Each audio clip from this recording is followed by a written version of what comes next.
Welcome back to another video. In this video, I'm going to be talking about how communicating personal boundaries can help to make it easier for you to speak up for yourself. Now, if you're someone that usually struggles to speak up for yourself, then the easier you can make it to do that, the more likely you are to do it over time, and that's going to give you more practice, which in turn builds your confidence. Now, when you're able to speak up for yourself in the moment or when you feel you need to, or there's something that you want to say, you're going to have less of those times where you feel like people are walking all over you.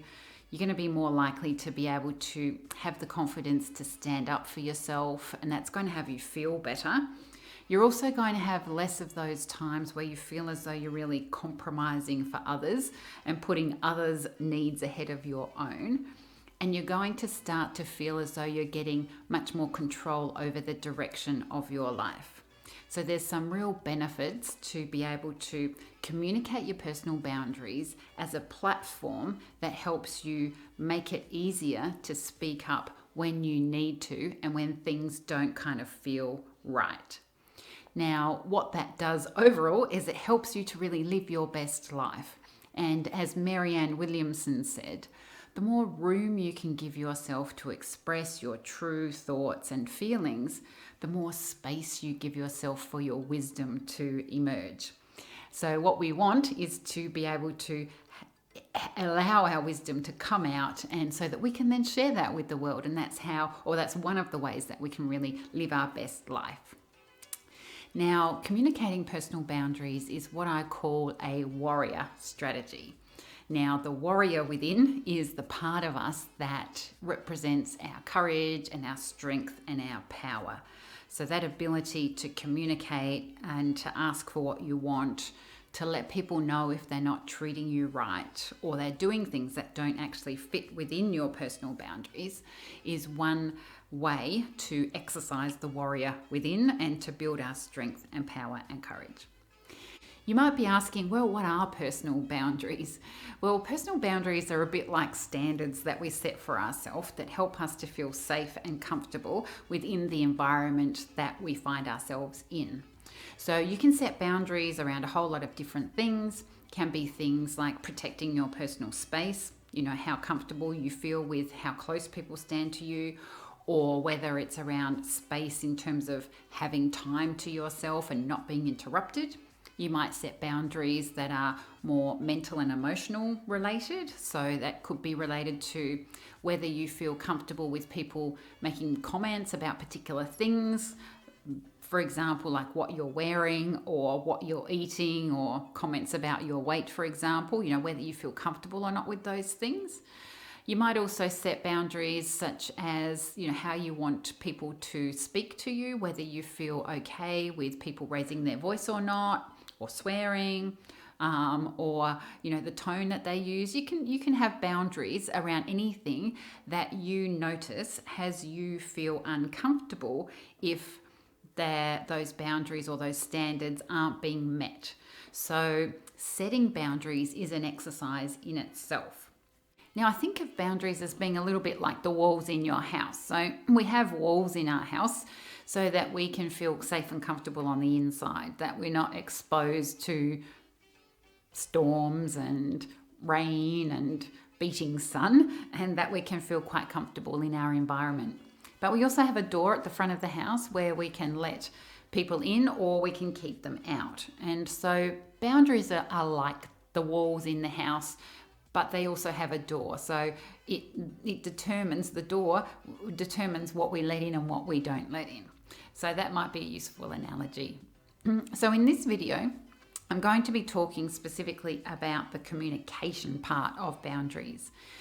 Now, setting boundaries, of course, is the first step, and I might do another video on that. But in the meantime, there's a really useful book that has a great section on boundaries, which is this one by Dr. Nicole LePera, called How to Do the Work. And in chapter 10 is all about boundary setting and gives you some really useful things to think about and some categories within which you can set boundaries, and also gives you some useful wording as well when you do go to communicate your boundaries. So that can be definitely a useful book to grab if you're wanting to do more around the setting the boundaries part. But what I'm going to do now is just share 10 ideas with you around how you can communicate your boundaries once you've got them written out and you know what they are. So let's get into that. Now, I've written them on these little bits of paper here, which I'll just grab. So 10, I guess, considerations when you're wanting to communicate what your boundaries are with somebody else. Now, I actually think when you struggle to speak up, this is the most challenging part, right? So we've got the boundaries written on paper. We've spent time ourselves doing that and thinking about it, but then we've actually got to, meet with someone and speak them out loud and let them know what they are. So here's a few tips. And the first ones are related to perhaps the preparation before you actually go into the conversation. So tip number 1 is to practice before you meet with the person. Practicing what you're going to say can help the words to really sink in. So when you're in the conversation, you remember what it is that you want to say. One of my coaching clients said to me at one stage that when she has to stand up and speak about something, it's like her thoughts fly away like seagulls. And I can relate to that, and you might relate to that too. When you're feeling a little bit nervous or a little bit stressed and you're in a conversation, your thoughts can kind of fly away like seagulls. So practicing your points can help the words to sink in before you go into the conversation. So that's one thing to try. Point number 2 is to be present.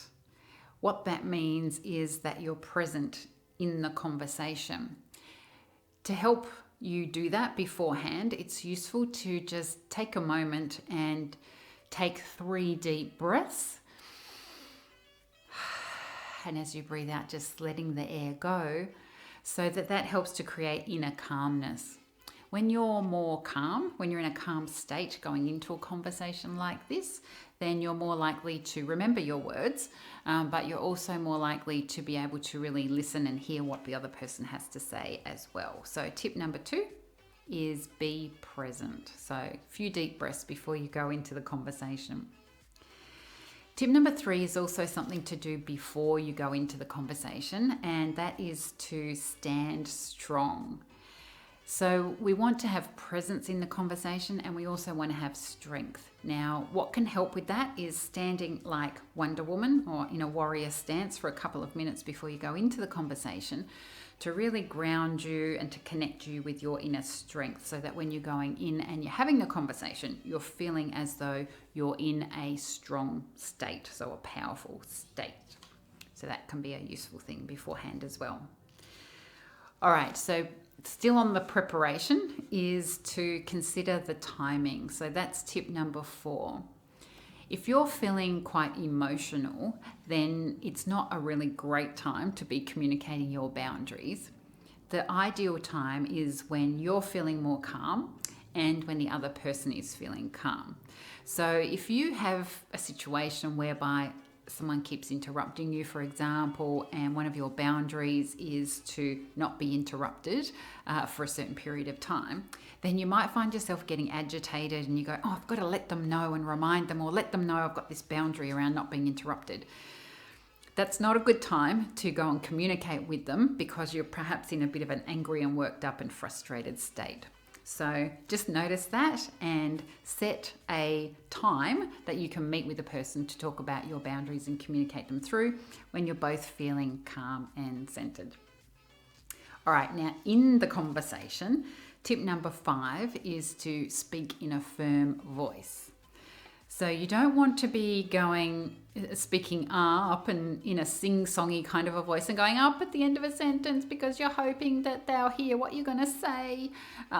That's not as effective in terms of communicating your personal boundaries as speaking in a firm voice. Now, firm is not yelling, of course. Firm is simply meaning what it is that you're saying. So a firm voice is one where you follow through at the end of a sentence. So as you're speaking, think about an arrow pointing straight out, and that your voice is staying in that line of the arrow. You're speaking through the end of a sentence. So try and catch yourself if you're doing that. I hope this is okay, that you're not, I don't want you to interrupt me. Sorry, I'm speaking in a high-pitched voice too. Don't try and speak in a high-pitched voice. Don't go up at the end of a sentence. Speak in a firm voice. That's tip number 5. All right, now tip number 6 now is not smiling. So don't smile.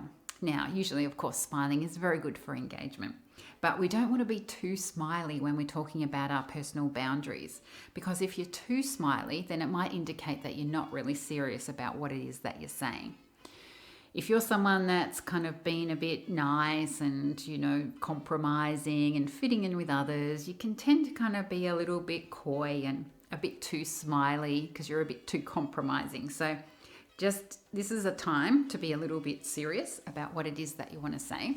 So just don't be too smiley and adopt that firm voice and, speak through the end of your sentence and keep a face that communicates that this is important for you, because it is something that's going to really help you to live life on your terms and be treated in a way that you're wanting to be treated.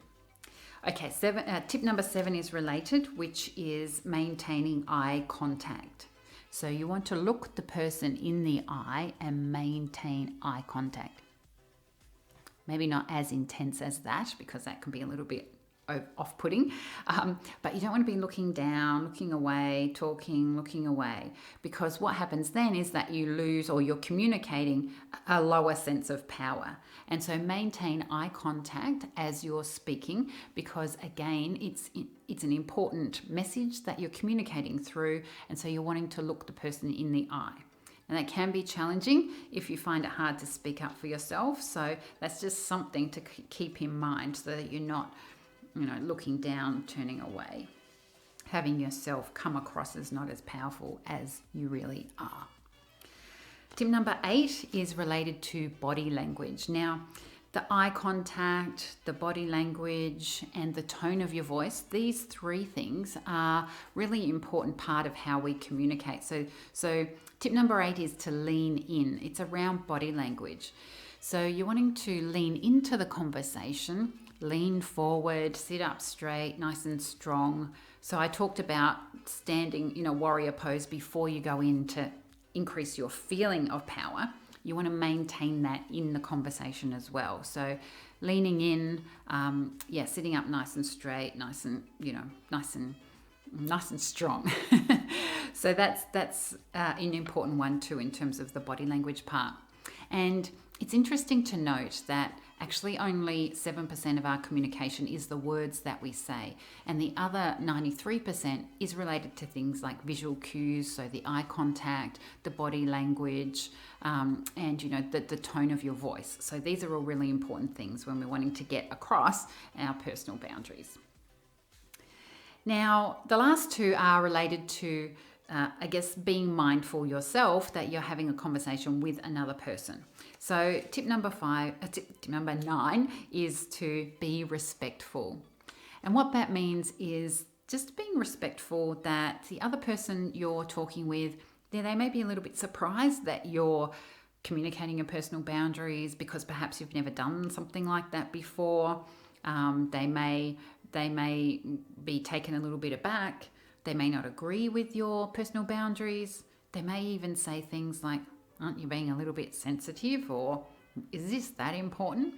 And so being respectful of the other person's perspective can help you to stay grounded and stay connected, and just maintain that calmness, and not be roped into some kind of an argument about whether you need boundaries or not, or go down a track that you don't want to go down. So tip number 9, be respectful that you are talking to someone who may have another perspective or may be a little bit surprised about what it is that you're saying. And then the final one is to be open. So tip number 10 is maintaining an openness around what it is that you're communicating.